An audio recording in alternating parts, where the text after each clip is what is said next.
Now, from Arkansas's News and Information Center, this is THV 11 This Morning.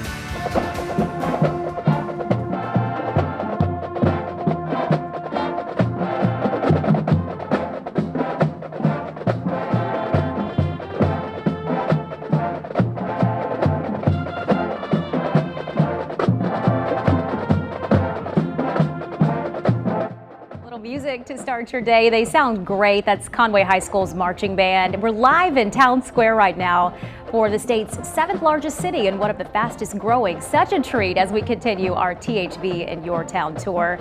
Good morning and thank you for waking up with us. I'm Elise Edie alongside Meredith Mitchell. Yes, I'm in for Tom Brannon today. It is Friday, August the 28th. Ashley live from Conway. We'll be checking in with her a little bit later here in just a moment. And great sounds coming from the Wampus Cat band this morning. I was looking to see what everyone had on too, to see if it was a little bit cooler this morning or what, but I see short sleeves, which means it's probably feeling pretty good. I saw one hoodie out there, but yeah, it feels pretty comfortable outside, but a little bit warmer than where we have been. 64 right now at the Little Rock Airport, and it's going to be a gorgeous sunrise. Already beginning to see some of that with some purple hues in the sky. Winds are calm, and we'll continue today to watch these temperatures warm into the mid to upper 80s, and a little bit more humidity will be introduced back to the forecast as well. 55, very comfortable there in Clinton. They've got the Chuck Wagon races this weekend there in Van Buren County, 60 in Russellville, and it's 61 in Stuttgart. For your Friday forecast, we'll top out the afternoon in the mid to upper 80s, but by the noon hour, we'll still see those temperatures in the low 80s. Sunshine will be plentiful, and by late in the day, a few clouds will begin to move in. Live View Max not showing anything quiet across the Mid-South. We'll tell you, though, about a slight chance of maybe some rain this weekend, and also when those temperatures will begin to warm up in just a moment. Elise, first, let's get a check of those headlines. Meredith, thanks a lot. Former Arkansas Treasurer Martha Schaffner is set to be sentenced today on bribery and extortion charges. Schaffner is accused of steering state investments to a broker who gave her $36,000 in cash. She resigned in 2013, just days after the FBI arrested her in a sting operation. Prosecutors are asking for a 15 to 18-year sentence, but Schaffner's attorneys argue because of her age and remorse, she should serve between 12 and 18 months. Half of that would be in home detention. A math teacher in the Whitehall School District is facing drug charges. Jason Bullock was arrested yesterday in an undercover operation. Jefferson County deputies say they had probable cause, and while they were arresting him, they reportedly found 2 safes with marijuana inside. Bullock is facing several charges, including possession of a controlled substance with the purpose to deliver. If convicted, he could face 10 years in prison. And a University of Central Arkansas student also facing several drug charges. According to Conway police, 18-year-old Jared Walker was arrested Tuesday at his apartment on South Donaghy. Reports show that officers seized several items, including marijuana, a digital scale, and 2 stolen debit cards. Reagan Wills was also arrested when officers executed a search warrant at that apartment. She's charged with maintaining a drug premises within 1,000 feet of a drug-free zone. Right now, a McGee mom is being held on a $500,000 bond after police say she killed her 5-year-old son. 30-year-old Catherine Warren is facing first-degree murder charges. Police were asked to do a welfare check at the family's home Wednesday night, and when they got there, they found the boy's body. Right now, police haven't released a cause of death. Meanwhile, the child's body has been sent to the state crime lab. Bauxite police are working to identify the people they say are responsible for several car break-ins. Last Friday, officers say 3 cars parked near Bauxite High School were broken into within 1 hour. A nearby surveillance camera captured one of those break-ins, and thanks to that video, police believe a group of them are responsible for the thefts. They're bold to do this during, broad daylight. We're talking about a felony here. We're talking about a couple of felonies.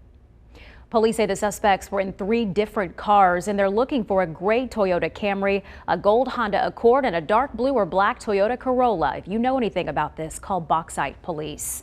Bald Knobs Police Chief is asking business owners to put up storefront signs banning guns. Right now, law enforcement agencies across Arkansas are having a hard time interpreting the state's open carry law. Chief Eric Ballantyne says he supports the right to bear arms, but he fears what he calls a lack of regulations on carrying a gun in Arkansas. Ballantyne says the signs will help with this situation. Meanwhile, he believes that officers handle each open carry situation case by case. You have to have unlawful intent to employ My biggest question is, how do you know what that intent is before it's too late? And Bald Knob police hope the state legislature clarifies the law soon. Meanwhile, one of those lawmakers tweeted his support of open carry yesterday. Nate Bell said he plans on walking through the city of Bald Knob next week, openly carrying a gun, and he invited others to join him September 5th. FBI Director James Comey wrapping up his second year in charge, and yesterday he checked in with the Little Rock office. He spoke on the fight against terrorism, even in places like Arkansas. He also touched on ways to improve community policing, especially in the wake of violent protest in places like Ferguson, Missouri. There is not a fancy answer to the tension between law enforcement and communities, especially communities of color. The answer is it's hard to hate up close. So we got to get up close to each other. Comey also praised the Little Rock Division for its work breaking up a drug ring last month in the northeast part of the state. He added that Arkansas's FBI agents are among the agency's best at fighting cyber crimes. Some good news to report this morning. The Sherwood Animal Shelter says all of their available dogs have been adopted.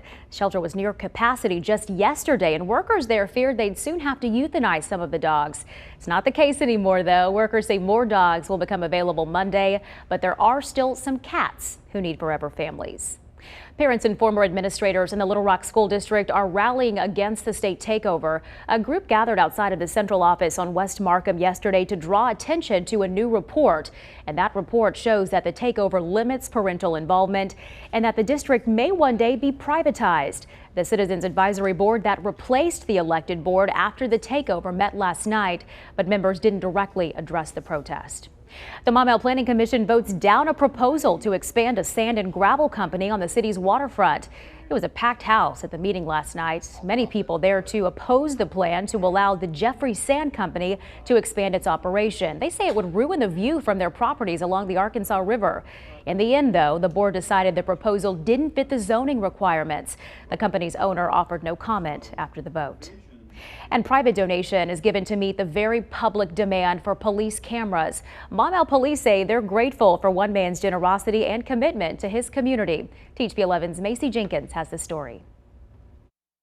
It was a complete surprise. Having that unbiased witness there, it's kind of nice. An unbiased witness, something David Lumbert wants every officer to have. It's just as important almost as your sidearm. So just a few hours earlier, Lumbert picked up the phone. Just from out of the blue, and he said that he would like to make a donation. A retired geologist who spent many years working closely with police. He knows the job comes with challenges. There is a need for these cameras. I think it could preserve a professional career, or it can help a civilian. In Maumelle, it's part of the uniform. They have come in very handy already, and they've definitely proven their worth. But with just 13 to go around, the officers have to share. And with this gentleman's donation, that'll up that to 14, so it's a huge deal. I just bought a home here. I've got a big stake. Houses are not cheap. But neither is this. The sticker price, $1,000 a piece. An agency our size, that's not easy to just come up with. Well, I save money. It's a gesture that Captain Jim Hansard doesn't take for granted. It raises morale. We really appreciate it. But Lumbert only wants to show his appreciation for the guys in blue. If someone were to say, that guy David, he's a hero, what would you say? No way. No way. No, I appreciate what the law enforcement people do. Macy Jenkins, THV 11 News. And Captain Hansard says the department didn't solicit Lumbert's donation. He says that giving back to police is something he hopes more people will consider doing. Here in Little Rock, the Housing Authority processes nearly 6,000 applications for Section 8 rental assistance. Little Rock's Metropolitan Housing Alliance accepted applications for 1 day only, and in that time, the agency says they handled 5,850 applications. Most of them were done online in just a 2.5-hour time period. That waiting list, though, is now closed. This was the first time the waiting list opened up in more than 5 years.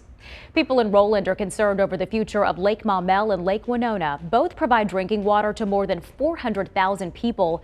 And right now, there's a proposal to open mountain biking trails, allow swimming, or open more docks in both areas. Central Arkansas Water held a meeting last night to discuss the issue, but not everyone is on board with the idea. y'all can do all of that on that land next to that lake and all that dirt and silt's going to go into that water, whatever will we do? Central Arkansas Water says protecting water quality is their #1 priority. The lake treats as much as 125 million gallons of water each day during the hottest part of the summer. It says it hopes to appease everyone while maintaining that quality. Well, it's finally Friday, and there's plenty going on around the state this weekend. Make sure you stick around for our Friday list of 5 things to do in the natural state. And we're live in Conway, kicking off this month's THV in your town. We'll visit with Ashley in just a few minutes. He'll tell us about one of the city's unique restaurants, Tacos for Life. Meredith? Good.